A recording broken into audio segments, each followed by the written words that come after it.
Graziella di Carlo Del Preite, legge Gennaro Sansone. Graziella era figlia di un maresciallo e della mamma bella e trascurata, che a Vienna stava sempre con uno scialla e con una veste nera consumata. La sorella frate era una troppa, essa teneva quasi l'anno mia. Io stavo in a scuola con piano di coppa e spesso la sera scendevamo a via 6. Stanno quattro ore in compagnia. A tempo era ormai venuto, ma si poteva ancora la carestia, per danni che l'azione aveva avuto.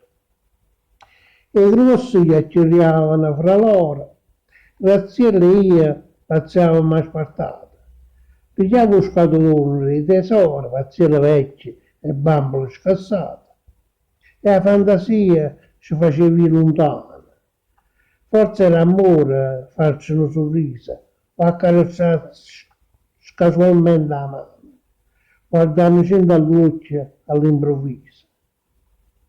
Poi caretta malata, bella e buona, di solo sapeva come, perché e quando.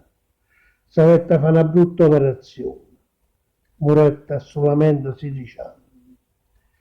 Ma il bello cielo avvenuto che non profumo la malinconia.